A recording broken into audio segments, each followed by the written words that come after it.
आज के इस वीडियो में हम बात करने वाले हैं बी फार्मा से रिलेटेड सवालों के आंसर जो कि अक्सर लोगों ने गूगल पर सर्च किए हैं। तो आज के इस वीडियो में हम उन्हीं सवालों के आंसर जानने की कोशिश करेंगे। तो चलिए शुरू करते हैं आज के हमारे इस वीडियो को।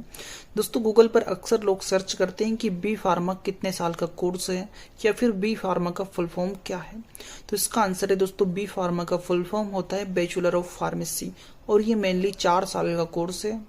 अब हम बात कर लेते हैं इसके एलिजिबिलिटी क्राइटेरिया की। तो बी फार्मा करने के लिए कौन कौन सी एलिजिबिलिटी क्राइटेरिया पूरी करनी होती है।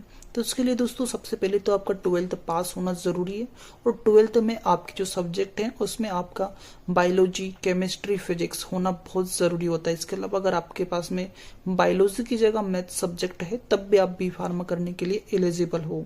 अब हम अगले सवाल की ओर बढ़ते हैं। तो अगला सवाल है कि बी फार्मा में मतलब 4 साल में आपको कौन कौन से सब्जेक्ट पढ़ने हैं। तो इसमें दोस्तों आपको mainly pharmacology, pharmacognosy, pharmaceuticals, organic chemistry, inorganic chemistry, jurisprudence, human anatomy and physiology पढ़ना होता है, जिसकी डिटेल्स मैं आपको बता दूं दोस्तों कि कहने का मतलब ये है कि आप इसमें बॉडी के सभी पार्ट से रिलेटेड इन्फॉर्मेशन जानोगे।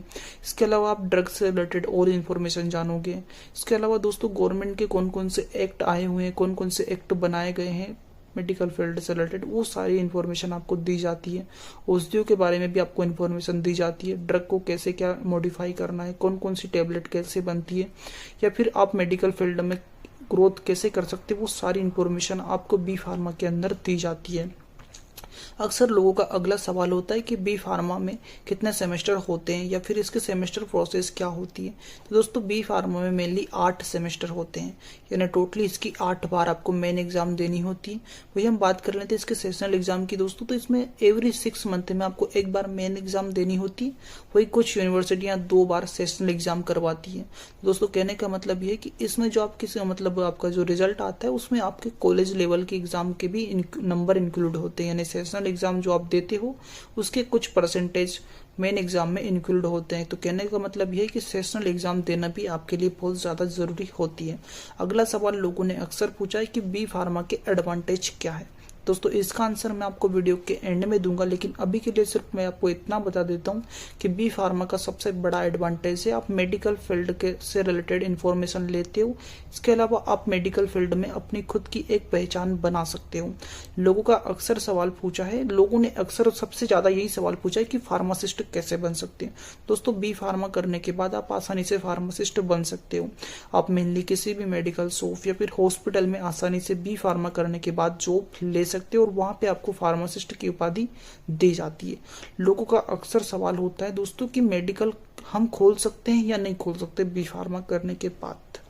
दोस्तों इसका आंसर है बी फार्मा करने के बाद आप अपनी खुद की मेडिकल शॉप ओपन कर सकते हो बिना किसी प्रॉब्लम्स के।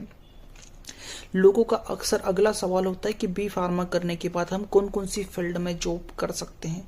तो दोस्तों इसका आंसर है कि आप बी फार्मा करने के बाद मेडिकल कोडिंग और फार्माकोविजिलेंस, मार्केटिंग, इसके अलावा दोस्तों और भी बहुत सारी फील्ड जिसमें हमारी हॉस्पिटल जॉब हो गई। वहीं अगर हम गवर्नमेंट जॉब की बात करें तो इसमें रेलवे भी बहुत सी बार मेडिकल फील्ड से रिलेटेड मतलब बी फार्मा से रिलेटेड जॉब्स निकालती है। आर्मी में भी बी फार्मा से रिलेटेड जॉब्स निकलती है। हॉस्पिटल, गवर्नमेंट हॉस्पिटल में भी आपको बी फार्मा करने के बाद आसानी से फार्मासिस्ट की जॉब मिल जाती है, उसमें आपको केमिस्ट का पद मिलता है दोस्तों। इसके अलावा भी गवर्नमेंट सेक्टर में बहुत सारे ऐसे पद होते हैं जिसमें आपको बी फार्मा करने के बाद एलिजिबिलिटी मिल जाती है और आप उनकी एग्जाम देकर आसानी से अपनी मेडिकल फील्ड की बदौलत एक अच्छी पोजीशन प्राप्त कर सकते हो।